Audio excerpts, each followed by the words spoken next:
तो बिहार में आज राहुल गांधी की शुरू हो रही वोटर अधिकार यात्रा ने एक बार फिर राजनीतिक सरगर्मियों को बढ़ा दिया है। अपने तीखे नारे वोट चोर गद्दी छोड़ के साथ राहुल ने न सिर्फ बिहार के नेताओं को बल्कि दिल्ली में मोदी सरकार को भी सीधी चुनौती दे डाली है।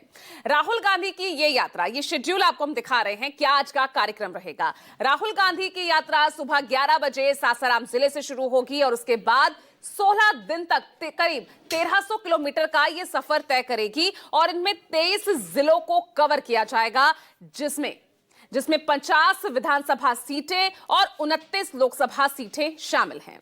अब राहुल गांधी ने इस यात्रा के जरिए एक संदेश तो साफ दे दिया है कि ये लड़ाई अब किसी एक राज्य तक सीमित नहीं है, बल्कि राष्ट्रीय स्तर पर राजनीतिक विमर्श की ये लड़ाई बन गई है। राहुल की इस यात्रा को अगर मकसद के तौर पर देखा जाए तो देखिए मकसद इसका क्या निकलकर सामने आ रहा है, ये पूरा हम आपको दिखा रहे हैं कि देश भर में पहला जन जागरूकता फैलानी, वोट चोरी और वोटर लिस्ट रिवीजन को लेकर जनता से सीधा संपर्क किया जाएगा, फर्स्ट टाइम वोटर्स पर फोकस होगा, युवाओं से सीधा संवाद होगा। तो ये मकसद इस यात्रा का समझ में आ रहा है। अब ऐसे में देखिए सबसे बड़ा सवाल यह है कि आज से जो वोटर अधिकार यात्रा का आगाज हो रहा है, राहुल गांधी बदलेंगे बिहार का मिजाज। आज इसी मुद्दे पर हम चर्चा करेंगे। साथ ही बात होगी कि क्या वोट चोरी पर राहुल के आरोप आज क्या बोलेगा चुनाव आयोग, क्योंकि आज दोपहर 3 बजे चुनाव आयोग की प्रेस कॉन्फ्रेंस होने जा रही है। तो मेरे साथ वरिष्ठ सहयोगी ग्राउंड जीरो से, सासाराम से मेरे सहयोगी जुड़े हुए हैं। राजनीतिक पैनल चर्चा के लिए जुड़ चुका है, आगे परिचय कराऊंगी। फिलहाल इस बीच जो तमाम राजनीतिक बयान आए हैं राहुल गांधी के बिहार दौरे को लेकर और साथ ही चुनाव आयोग की प्रेस कॉन्फ्रेंस को लेकर, क्या कुछ बयान आए पहले वो सुनिए। बिहार के सासाराम से हमारी वोट अधिकार यात्रा, एक ऐतिहासिक यात्रा शुरू होने जा रही है। आजाद भारत में आजादी से सांस लेना इसीलिए संभव है क्योंकि वोट देना संभव है। अगर हम वोट नहीं दे सके तो हम आजाद भारत में आजाद तरीके से सांस भी नहीं ले सकते। ये संघर्ष जो राहुल गांधी जी ने शुरू किया है, ये इसीलिए किया है कि आजाद भारत में एक एक भारतवासी आज़ादी से सांस ले सके।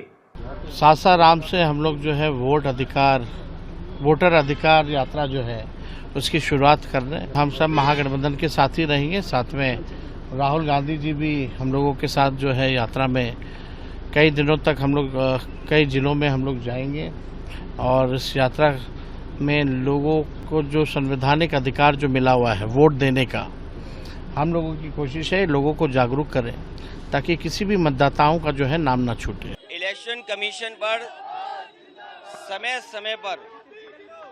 समय पर उंगलियां उठाई हैं और चाहे वो प्रधानी का चुनाव हो, विधानसभा का चुनाव हो, लोकसभा का चुनाव हो या अन्य चुनाव हो, ये इलेक्शन कमीशन की जिम्मेदारी बनती है कि निष्पक्ष चुनाव हो। इलेक्शन कमीशन का जो काम करने का तरीका है उससे लोग संतुष्ट नहीं हैं। अभी हाल ही में जो वोट चोरी, वोट डकैती को लेकर के बड़े पैमाने पर देश को इंडिया गठबंधन उन्होंने कोशिश की और उसका परिणाम ये हुआ कि सुप्रीम कोर्ट को भी उन बातों को मानना पड़ा जो विपक्ष कह रहा था। एसआईआर बिहार में ही हो रहा है, देश में कहीं नहीं हो रहा है। पूरे बिहार में कोई इशू लगता है आपको कहीं प्रोटेस्ट हुआ हो? इलेक्शन कमीशन बोला कि कागज लाके दीजिए, कोई कंप्लेन दिया है। तो जब बिहार के लोगों में मुद्दा नहीं है तो कहाँ घूमने जा रहे हैं? लेकिन ये कोई मुद्दा नहीं है, जो एसआईआर में फर्जी वोटर है वो निकाला जा रहा है। राहुल गांधी झूठ की खेती करते हैं, हर बार झूठ बोल करके माफी मांगते हैं। अभी देखिए इन्होंने कर्नाटक का उदाहरण दिया। मैं पूछना चाहता हूं कि चुनाव आयोग ने राहुल जी आपसे कहा है हल्फनामा देने के लिए, कानून से चलेंगे या देश के अंदर में अराजकता फैलाएंगे? चुनाव आयोग को सुप्रीम कोर्ट ने कुछ निर्देश भी दिया। चुनाव आयोग काम करेगा, नहीं करेगा तो उसको झेलना पड़ेगा। आप जाके आवेदन आपने दिया नहीं, क्यों नहीं दिया? इसलिए नहीं दिया कि आप झूठ बोल रहे हैं। एसआईआर बहुत जरूरी है और ये लोग जो सिर्फ तुष्टीकरण की राजनीति कर रहे हैं जो भारत में नहीं चलेगा।